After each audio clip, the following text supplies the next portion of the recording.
नमस्कार, स्वागत है आप सभी का सुजस सारांश की इस क्लास में। मैं हूं आपके साथ विपिन कुमार शर्मा। इस क्लास में हम पढ़ते हैं राजस्थान का करंट अफेयर्स, जिसका आधार होता है राजस्थान सरकार की सुजस पत्रिका। शुरुआत करते हैं हेडलाइंस के साथ। सबसे पहली जानकारी है, जिला स्तर पर रोड सेफ्टी टास्क फोर्स बनाई जाएगी, राजस्थान सरकार का महत्वपूर्ण निर्णय। इस टास्क फोर्स का उद्देश्य क्या है कि वर्ष 2030 तक राजस्थान में जितनी सड़क दुर्घटनाएं होती हैं और सड़क दुर्घटनाओं के कारण होने वाली जो मृत्यु दर है उसमें 50% तक कमी लाना। अब इस टास्क फोर्स के यानी कि जिला स्तरीय टास्क फोर्स के अध्यक्ष कौन होंगे, तो जिला कलेक्टर उस जिले के इसके अध्यक्ष होंगे।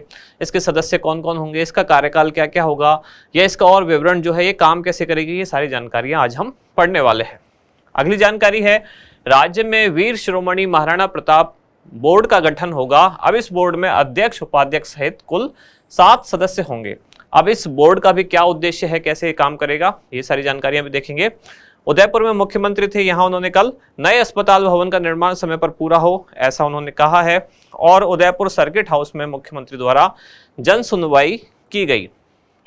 अगले पेज पर जानकारी है, किसानों को सशक्त बनाने की कवायद, जिसमें राजस्थान किसान महोत्सव 16 से 18 जून को जयपुर में आयोजित किया जाएगा।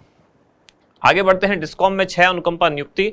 रंगोली ने दिव्यांग चित्रकार को स्कूटी दिलाई, कौन सी योजना के तहत, यह है मुख्यमंत्री दिव्यांग स्कूटी वितरण योजना। अजमेर, जहां निवेश प्रस्तावों पर प्रगति की समीक्षा की गई। और यहां एक जानकारी है, राजस्थान ने 6 स्वर्ण, 12 रजत और 15 कांस्य पदक जीते। कौन से इवेंट में, यह है 66वें नेशनल स्कूल गेम्स, जो कि 6 से 13 जून तक आयोजित किए गए थे। 3 अलग अलग शहरों में आयोजित किए गए थे, भोपाल, ग्वालियर और नई दिल्ली। इस न्यूज को आज हम एक बार थोड़ा होल्ड पर रखेंगे, क्योंकि इसमें जो मेडल की जानकारी है, जो टैली है, ये अलग अलग स्रोत में कुछ अलग अलग मिली है। यानी कि जैसे कि यहाँ 6, 12 और 15 है, और इसी की जो वेबसाइट है स्कूल फेडरेशन ऑफ इंडिया, वहाँ है ये 6 स्वर्ण, 13 रजत और 16 कांस्य।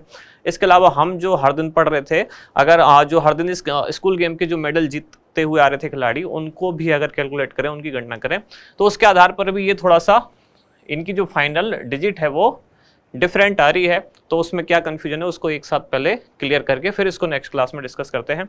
आज इसको एक बार होल्ड पे रखते हैं, कल इसको वापस डिस्कस करेंगे। फिर यहाँ है भीलवाड़ा, जहां अल्पसंख्यक बालिका छात्रावास प्रवेश के लिए आवेदन आमंत्रित।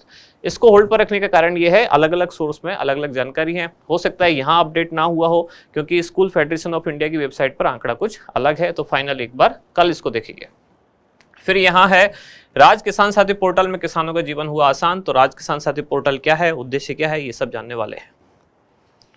क्या है आज का इंडेक्स, 4 मुख्य जानकारियां।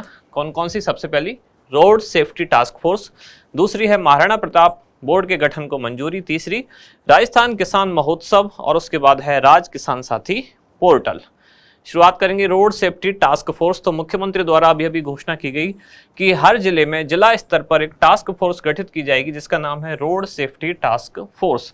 जिसका उद्देश्य क्या होगा कि जो सड़क दुर्घटनाएं होती हैं, वर्ष 2030 तक एक टारगेट रखा गया है कि वर्ष 2030 तक सड़क दुर्घटना और सड़क दुर्घटनाओं के कारण होने वाली मृत्यु में 50% तक कमी लाना। अब ये जो टास्क फोर्स बनाई जाएगी, इसका अध्यक्ष कौन होगा, तो संबंधित जिले के जिला कलेक्टर इसके अध्यक्ष होंगे। सदस्य कौन कौन होंगे, उसी जिले के पुलिस अधीक्षक, जिला परिषद के सीईओ यानी कि मुख्य कार्यकारी अधिकारी, मुख्य चिकित्सा एवं स्वास्थ्य अधिकारी। इसके अलावा भी इसमें और विभिन्न विभागों के अधिकारी भी होंगे जो इसके सदस्य होंगे। प्रशासनिक नियंत्रण कौन से विभाग द्वारा किया जाएगा, तो राजस्थान सरकार के परिवहन एवं सड़क सुरक्षा विभाग द्वारा इसका प्रशासनिक नियंत्रण होगा। और एक बार जो टास्क फोर्स बनेगी उसका कार्यकाल कितना है, तो उसका कार्यकाल 3 वर्ष रहेगा, जिसका उद्देश्य क्या है, वर्ष 2030 तक सड़क दुर्घटनाओं और उनके कारण होने वाली मृत्यु दर में 50% कमी लाना।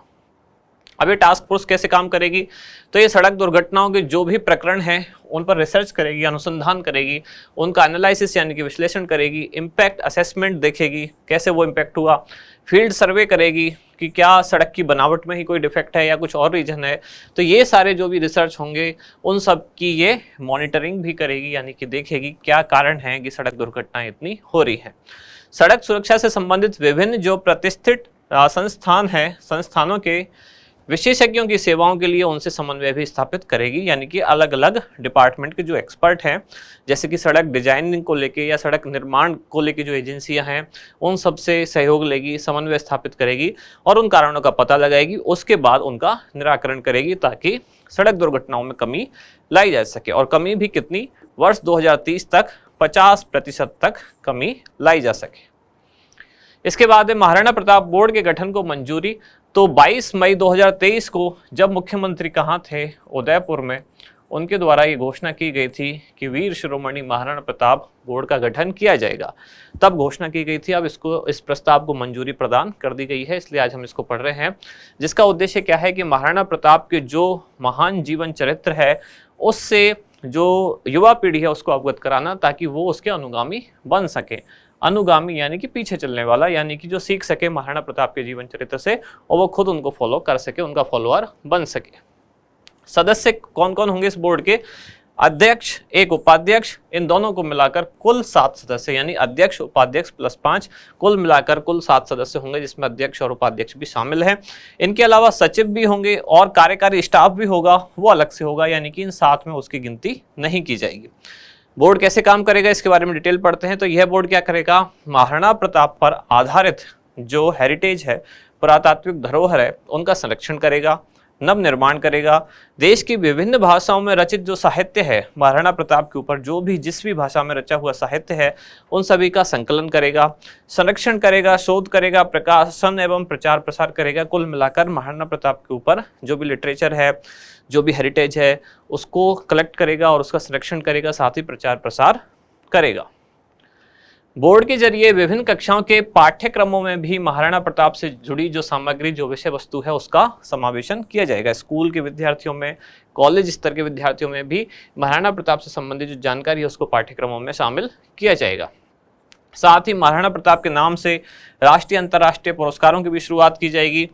फिर अलग अलग मेले लगाकर, प्रदर्शनी लगाकर, समारोह लगाकर या फिल्म के माध्यम से या और जो कल्चरल प्रोग्राम होंगे उनके माध्यम से देश विदेश में महाराणा प्रताप के विचारों का प्रचार प्रसार करना सुनिश्चित किया जाएगा। किसके द्वारा? इस बोर्ड के द्वारा।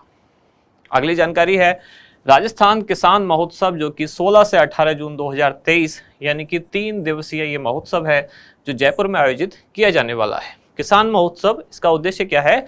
किसानों को एक तरह से मॉडर्न करना, यानी कि अब मॉडर्न किस में? खेती में मॉडर्न करना। किसानों को उनके विचारों में नहीं, यानी कि खेती में मॉडर्न करना। तो आधुनिक जो तकनीक है उनको इसमें लाया जाएगा। इस किसान महोत्सव में किसानों को जो लेटेस्ट तकनीक टेक्नोलॉजी है उसके बारे में अवगत कराया जाएगा।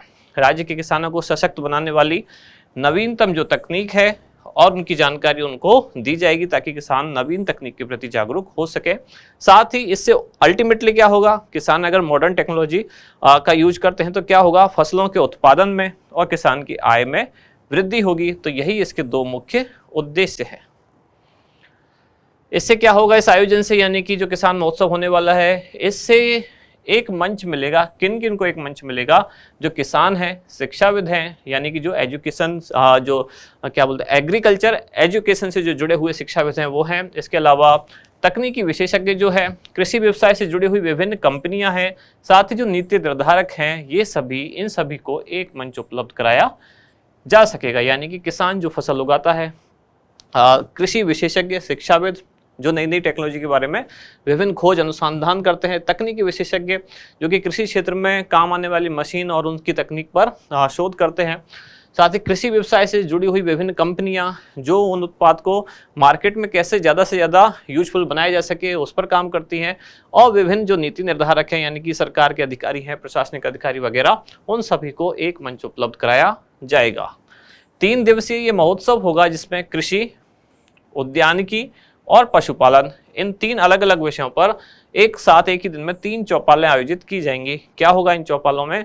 तो इनसे किसानों को परंपरागत विषयों से हटकर नए विषयों की जानकारी दी जाएगी। नए विषय यानी कि नई टेक्नोलॉजी की जानकारी इनको दी जाएगी। अब नई टेक्नोलॉजी कृषि में क्या क्या आएगी, जैसे कि मिनी स्प्रिंकलर जो कि सिंचाई के लिए, फव्वारे सिंचाई, ड्रिप इरिगेशन, ये जो सूक्ष्म सिंचाई की 2 विधियां हैं, सोलर पंपों के उपयोग के माध्यम से सिंचाई की विभिन्न तकनीकों का इनको लाइव डेमो करके समझाया जाएगा कि कम पानी के यूज से भी ज़्यादा उत्पादकता कैसे लाई जा सकती है। तो कौन कौन सी टेक्नोलॉजी का यूज किया जा सकता है, उसका लाइव डेमो दिया जाएगा। अगली जानकारी है राज किसान साथी पोर्टल। इस पोर्टल को बनाने की घोषणा की गई थी राज्य सरकार के बजट 2019-20 में, जिसका उद्देश्य क्या है कि किसानों के हित में जो संचालित विभिन्न योजनाएं हैं उन सभी को एक साथ एक ही पोर्टल पर उपलब्ध कराया जा सके, ताकि किसानों को अलग अलग जगह या अलग अलग प्लेटफॉर्म पर भटकना ना पड़े। इस पोर्टल का विकास किसने किया, यानी कि डेवलपर कौन है? तो एक तो राजस्थान सरकार का सूचना प्रौद्योगिकी एवं संचार विभाग और उसके साथ है राजकॉम्प इन्फो सिस्टम लिमिटेड। इन दोनों के द्वारा पोर्टल का विकास किया गया है।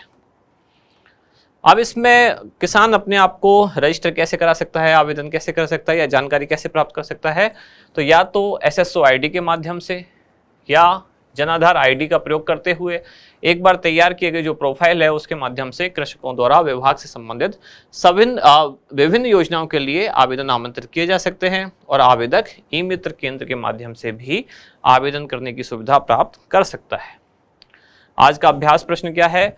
समृद्ध किसान खुशहाल राजस्थान की सोच के साथ राजस्थान किसान महोत्सव का आयोजन निम्नलिखित में से कौन से स्थान पर किया जा रहा है? ऑप्शन है आपके उदयपुर, भरतपुर, जोधपुर या फिर जयपुर। तो इसका क्या होगा उत्तर, बताएं आप कमेंट्स में। अब मिलते हैं कल अगली न्यूज के साथ अगली क्लास में। धन्यवाद।